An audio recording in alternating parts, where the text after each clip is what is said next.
Ketika inspirasi datang dari siapa saja. Hal itulah yang ingin kami coba angkat pada episode profesiku kali ini.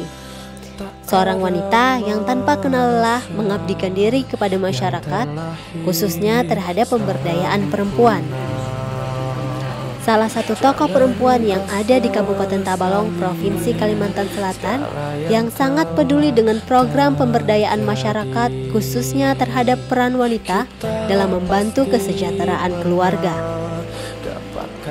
Nah, untuk episode kali ini, kita akan mendengar sedikit cerita seorang wanita yang memberdayakan kaum perempuan dalam berbagai kegiatan sosial kemasyarakatan, juga terkait penguatan ekonomi masyarakat, sampai dengan usaha yang telah dirintisnya, seperti usaha catering dan usaha pembuatan kain sasirangan yang ia kerjakan di rumahnya.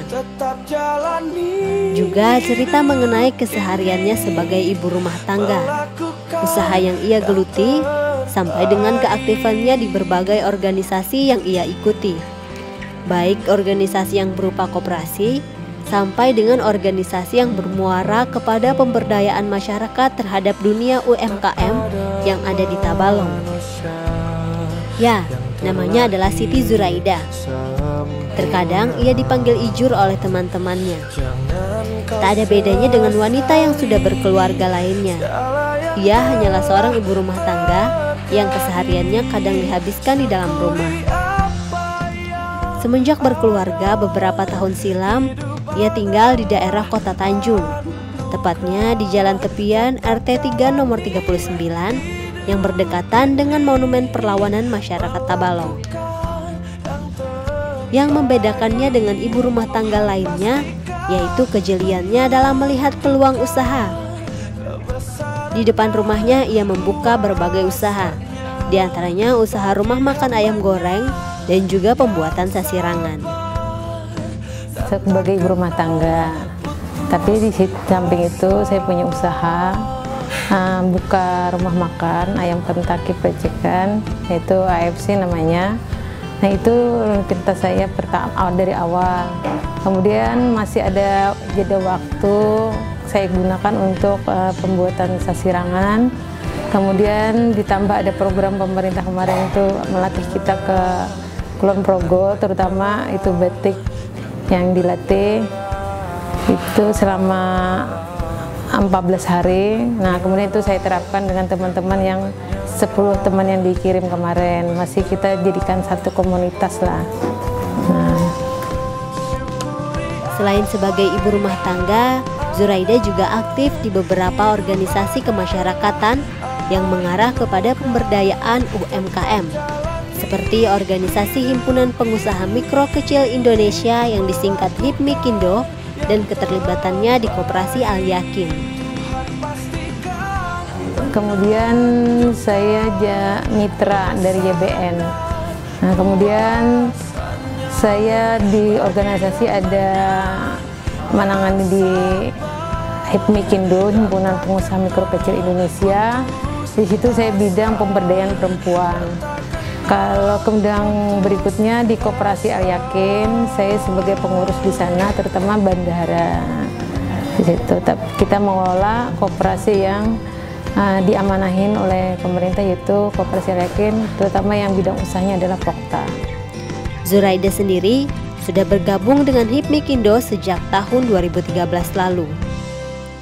Di HIPMIKindo inilah dirinya mulai memperdalam kemahirannya di bidang menjahit, membuat sasirangan, sampai dengan memanajemen usaha. Dan tepat pada awal tahun 2016 lalu, pihaknya yaitu HIPMIKindo Tabalong mulai bermitra dengan Yayasan Adaro Bangun Negeri. Itu mulai 2013. Nah, 2013 kemudian kita bermitra dengan YBN itu awal 2016. Itu kemudian 2016 itu yang kita mitra dengan pembinaan. Kemudian kalau dengan YBN itu juga sebagai vendor pengadaan barang, catering di sana juga kita ada juga di sana. Kalau mengenai kegiatan yang lain juga ada, misalnya kita sekarang ada program pendampingan dari Bina Desa. Kemarin ada desa pertama di Desa Maburai, kemudian yang kedua ini tahap ini kan 2016 ini kita lakukan lagi dengan Desa Warukin. Ketika ditanya mengenai kesehariannya selama ini, menurut ibu dua orang anak ini, ia tak ada bedanya dengan wanita lain ketika berperan sebagai ibu rumah tangga. Seperti menyiapkan keperluan sekolah untuk anak-anaknya adalah hal yang harus ia lakukan setiap harinya. Tidak hanya itu, ia juga harus menyiapkan beberapa keperluan untuk usaha warung makan yang dikelolanya. Setelah semua kesibukan yang ada di rumah selesai, terkadang ia harus melanjutkan kegiatannya di organisasi yang diikutinya. Oh ya, sehari itu setelah kita bangun tidur pagi, kita menyiapkan untuk anak-anak sekolah. Terutama kan dari anak saya sekolah di Hasbun itu minimal kita harus siap jam 7 sudah standby dia ke sekolah. Nah, jadi sudah selesai itu kita baru membenahin pekerjaan yang tadi kita jual ayam Kentucky, rumah makan lah ayam Kentucky. Kita ke pasar, habis di pasar dari jam 7:30 setelah anak sekolah kan 7:30 kita ke pasar, minimal 1 jam di pasar atau kurang dari 1 jam. Sampai di rumah kita bikin memotong ayam, bumbu dibantu oleh 2 orang gitu di rumah.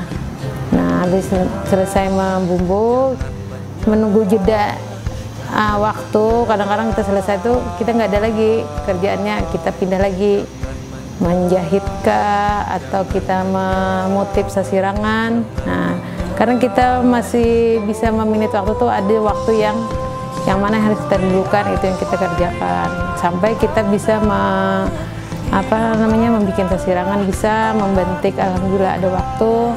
Kemudian kalau kita ada pendampingan ke desa-desa, kita gunakan waktu setelah makan siang, setelah zuhur itu kan kita ambil jam 1:30 atau jam 2. Nah, baru kita ada pendampingan ke desa atau pendampingan ke kelompok lain.